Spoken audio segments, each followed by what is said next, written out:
Chapter 4. The Tale of a Detective. Gabriel Syme was not merely a detective who pretended to be a poet, he was really a poet who had become a detective. Nor was his hatred of anarchy hypocritical. He was one of those who are driven early in life into too conservative an attitude by the bewildering folly of most revolutionists. He had not attained it by any tame tradition. His respectability was spontaneous and sudden, a rebellion against rebellion. He came of a family of cranks, in which all the oldest people had all the newest notions. One of his uncles always walked about without a hat, and another had made an unsuccessful attempt to walk about with a hat and nothing else. His father cultivated art and self-realization. His mother went in for simplicity and hygiene. Hence the child, during his tenderer years, was wholly unacquainted with any drink between the extremes of absinthe and cocoa, of both of which he had a healthy dislike. The more his mother preached a more than Puritan abstinence, the more did his father expand into a more than pagan latitude, and by the time the former had come to enforcing vegetarianism, the latter had pretty well reached the point of defending cannibalism. Being surrounded with every conceivable kind of revolt from infancy, Gabriel had to revolt into something, so he revolted into the only thing left, sanity. But there was just enough in him of the blood of these fanatics to make even his protest for common sense a little too fierce to be sensible. His hatred of modern lawlessness had been crowned also by an accident. It happened that he was walking in a side street at the instant of a dynamite outrage. He had been blind and deaf for a moment, and then seen the smoke clearing, the broken windows, and the bleeding faces. After that he went about as usual, quiet, courteous, rather gentle, but there was a spot on his mind that was not sane. He did not regard anarchists, as most of us do, as a handful of morbid men combining ignorance with intellectualism. He regarded them as a huge and pitiless peril, like a Chinese invasion. He poured perpetually into newspapers and their wastepaper baskets a torrent of tales, verses, and violent articles, warning men of this deluge of barbaric denial. But he seemed to be getting no nearer his enemy, and, what was worse, no nearer a living.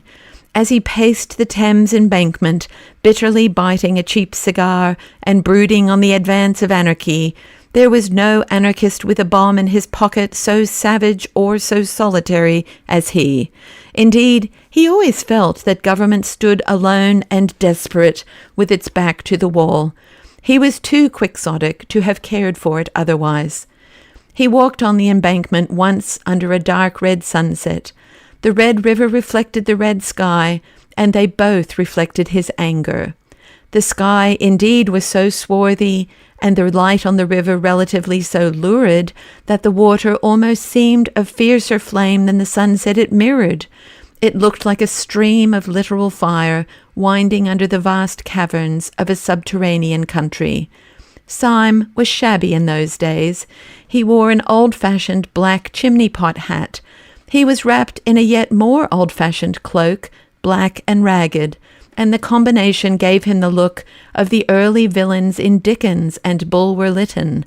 Also his yellow beard and hair were more unkempt and leonine than when they appeared long afterwards, cut and pointed, on the lawns of Saffron Park. A long, lean, black cigar, bought in Soho for 2p, stood out from between his tightened teeth, and altogether he looked a very satisfactory specimen of the anarchists upon whom he had vowed a holy war. Perhaps this was why a policeman on the embankment spoke to him and said, "Good evening." Syme, at a crisis of his morbid fears for humanity, seemed stung by the mere stolidity of the automatic official, a mere bulk of blue in the twilight. "A good evening, is it?" he said sharply. "You fellows would call the end of the world a good evening. Look at that bloody red sun and that bloody river. I tell you that if that were literally human blood, spilt and shining, you would still be standing here as solid as ever, looking out for some poor harmless tramp whom you could move on. You policemen are cruel to the poor, but I could forgive you even your cruelty if it were not for your calm." "If we are calm," replied the policeman, "it is the calm of organized resistance." "Eh?" said Syme, staring. "The soldier must be calm in the thick of the battle," pursued the policeman. "The composure of an army is the anger of a nation." "Good God, the board schools," said Syme. "Is this undenominational education?" "No," said the policeman sadly. "I never had any of those advantages. The board schools came after my time. What education I had was very rough and old-fashioned, I am afraid." "Where did you have it?" asked Syme, wondering. "Oh, at Harrow," said the policeman. The class sympathies, which, false as they are the truest things in so many men, broke out of Syme before he could control them.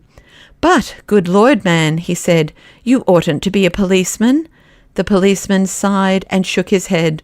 "I know," he said solemnly, "I know I am not worthy." "But why did you join the police?" asked Syme with rude curiosity. "For much the same reason that you abused the police," replied the other. "I found that there was a special opening in the service for those whose fears for humanity were concerned rather with the aberrations of the scientific intellect than with the normal and excusable, though excessive, outbreaks of the human will. I trust I make myself clear." "If you mean that you make your opinion clear," said Syme, "I suppose you do. But as for making yourself clear, it is the last thing you do. How comes a man like you to be talking philosophy in a blue helmet on the Thames embankment?" "You have evidently not heard of the latest development in our police system," replied the other. "I am not surprised at it. We are keeping it rather dark from the educated class, because that class contains most of our enemies. But you seem to be exactly in the right frame of mind. I think you might almost join us." "Join you in what?" asked Syme.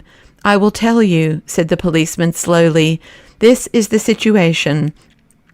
The head of one of our departments, one of the most celebrated detectives in Europe, has long been of opinion that a purely intellectual conspiracy would soon threaten the very existence of civilization. He is certain that the scientific and artistic worlds are silently bound in a crusade against the family and the state. He has, therefore, formed a special corps of policemen who are also philosophers. It is their business to watch the beginnings of this conspiracy, not merely in a criminal, but in a controversial sense. I am a Democrat myself, and I am fully aware of the value of the ordinary man in matters of ordinary valor or virtue, but it would obviously be undesirable to employ the common policeman in an investigation which is also a heresy hunt." Symes's eyes were bright with a sympathetic curiosity. "What do you do then?" he said. "The work of the philosophical policeman," replied the man in blue, "is at once bolder and more subtle than that of the ordinary detective. The ordinary detective goes to pot-houses to arrest thieves. We go to artistic tea parties to detect pessimists. The ordinary detective discovers from a ledger or a diary that a crime has been committed. We discover from a book of sonnets that a crime will be committed. We have to trace the origin of those dreadful thoughts that drive men on at last to intellectual fanaticism and intellectual crime. We were only just in time to prevent the assassination at Hartlepool, and that was entirely due to the fact that our Mr. Wilkes, a smart young fellow, thoroughly understood a triolet." "Do you mean," asked Syme, "that there is really as much connection between crime and the modern intellect as all that?" "You are not sufficiently democratic," answered the policeman, "but you were right when you said just now that our ordinary treatment of the poor criminal was a pretty brutal business. I tell you, I am sometimes sick of my trade when I see how perpetually it means merely a war upon the ignorant and the desperate. But this new movement of ours is a very different affair.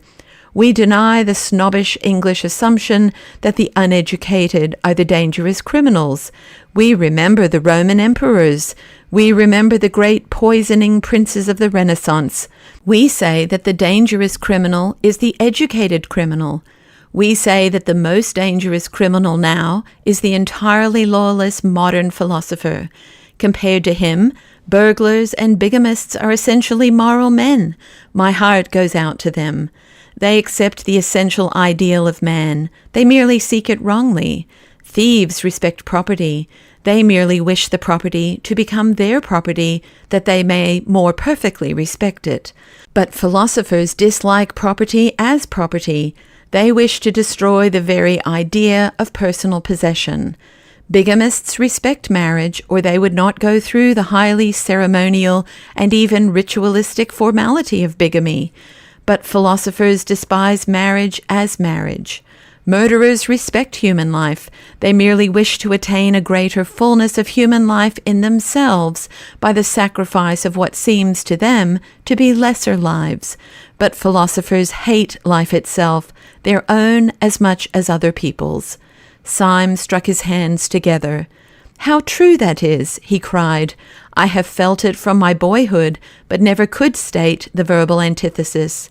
The common criminal is a bad man, but at least he is, as it were, a conditional good man.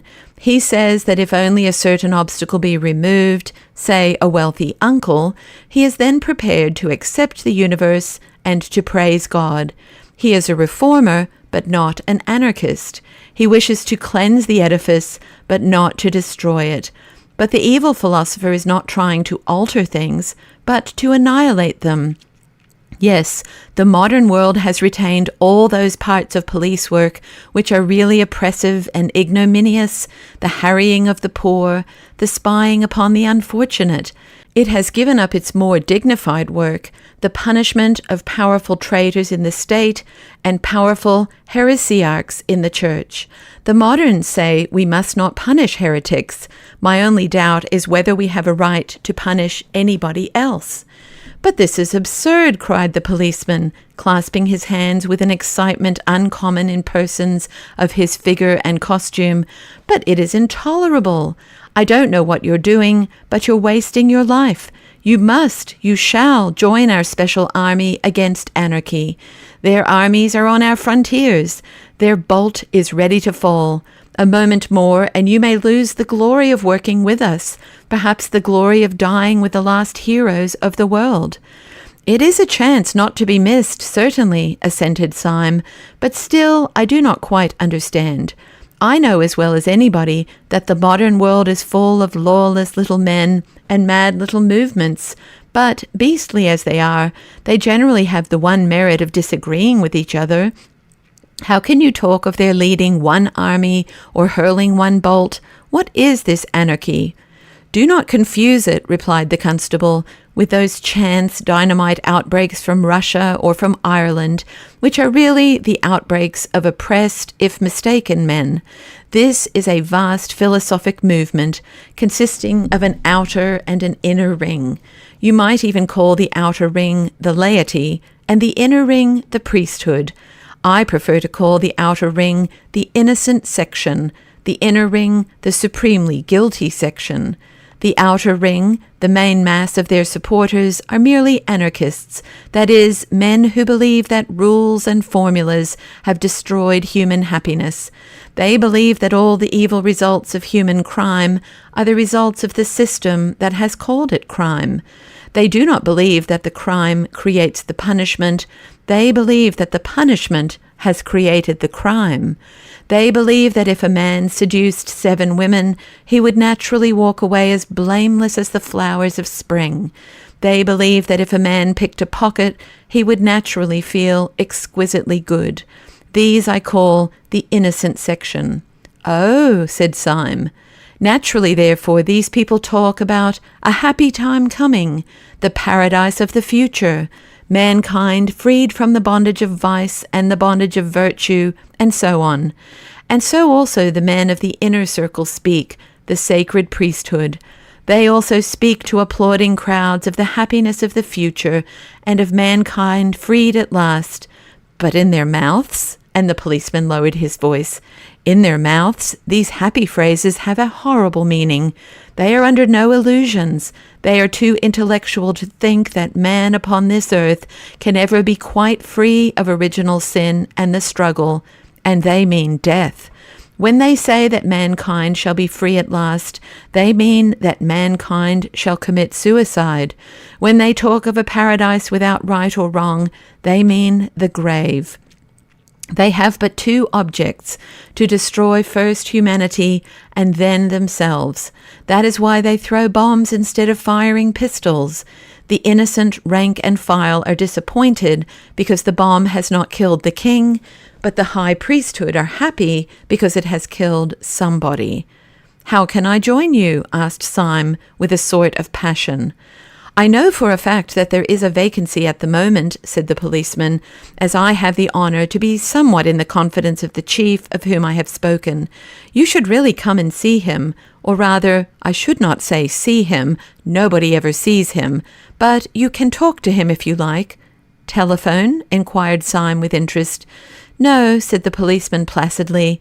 "He has a fancy for always sitting in a pitch-dark room. He says it makes his thoughts brighter. Do come along." Somewhat dazed and considerably excited, Syme allowed himself to be led to a side door in the long row of buildings of Scotland Yard. Almost before he knew what he was doing, he had been passed through the hands of about 4 intermediate officials and was suddenly shown into a room, the abrupt blackness of which startled him like a blaze of light. It was not the ordinary darkness in which forms can be faintly traced. It was like going suddenly stone blind. "Are you the new recruit?" asked a heavy voice. And in some strange way, though there was not the shadow of a shape in the gloom, Syme knew 2 things. First, that it came from a man of massive stature, and second, that the man had his back to him. "Are you the new recruit?" said the invisible chief, who seemed to have heard all about it. "All right, you are engaged." Syme, quite swept off his feet, made a feeble fight against this irrevocable phrase. "I really have no experience," he began. "No one has any experience," said the other, "of the Battle of Armageddon. But I am really unfit." "You are willing, that is enough," said the unknown. "Well, really," said Syme, "I don't know any profession of which mere willingness is the final test." "I do," said the other. "Martyrs. I am condemning you to death. Good day." Thus it was that when Gabriel Syme came out again into the crimson light of evening in his shabby black hat and shabby lawless cloak, he came out a member of the new detective corps for the frustration of the great conspiracy. Acting under the advice of his friend the policeman, who was professionally inclined to neatness, he trimmed his hair and beard, bought a good hat, clad himself in an exquisite summer suit of light blue-grey with a pale yellow flower in the buttonhole, and in short became that elegant and rather insupportable person whom Gregory had first encountered in the little garden of Saffron Park. Before he finally left the police premises, his friend provided him with a small blue card on which was written "The Last Crusade," and a number, the sign of his official authority. He put this carefully in his upper waistcoat pocket, lit a cigarette, and went forth to track and fight the enemy in all the drawing rooms of London. Where his adventure ultimately led him, we have already seen. At about 1:30 on a February night, he found himself steaming in a small tug up the silent Thames, armed with sword stick and revolver, the duly elected Thursday of the Central Council of Anarchists. When Syme stepped out onto the steam tug, he had a singular sensation of stepping out into something entirely new, not merely into the landscape of a new land, but even into the landscape of a new planet. This was mainly due to the insane yet solid decision of that evening, though partly also to an entire change in the weather and the sky since he entered the little tavern some 2 hours before. Every trace of the passionate plumage of the cloudy sunset had been swept away, and a naked moon stood in a naked sky. The moon was so strong and full that, by a paradox often to be noticed, it seemed like a weaker sun. It gave not the sense of bright moonshine, but rather of a dead daylight. Over the whole landscape lay a luminous and unnatural discoloration, as that of disastrous twilight which Milton spoke of as shed by the sun in eclipse, so that Syme fell easily into his first thought that he was actually on some other and emptier planet which circled round some sadder star. But the more he felt this glittering desolation in the moonlit land, the more his own chivalric folly glowed in the night like a great fire. Even the common things he carried with him, the food and the brandy and the loaded pistol, took on exactly that concrete and material poetry which a child feels when he takes a gun upon a journey or a bun with him to bed. The sword stick and the brandy flask, though in themselves only the tools of morbid conspirators, became the expressions of his own more healthy romance. The sword stick became almost the sword of chivalry, and the brandy the wine of the stirrup cup. For even the most dehumanized modern fantasies depend on some older and simpler figure. The adventures may be mad, but the adventurer must be sane. The dragon without St. George would not even be grotesque. So this inhuman landscape was only imaginative by the presence of a man really human. To Symes's exaggerative mind, the bright, bleak houses and terraces by the Thames looked as empty as the mountains of the moon. But even the moon is only poetical because there is a man in the moon. The tug was worked by 2 men, and with much toil went comparatively slowly. The clear moon that had lit up Chiswick had gone down by the time they passed Battersea, and when they came under the enormous bulk of Westminster, day had already begun to break. It broke like the splitting of great bars of lead, showing bars of silver, and these had brightened like white fire when the tug, changing its onward course, turned inward to a large landing stage rather beyond Charing Cross. The great stones of the embankment seemed equally dark and gigantic as Syme looked up at them. They were big and black against the huge white dawn.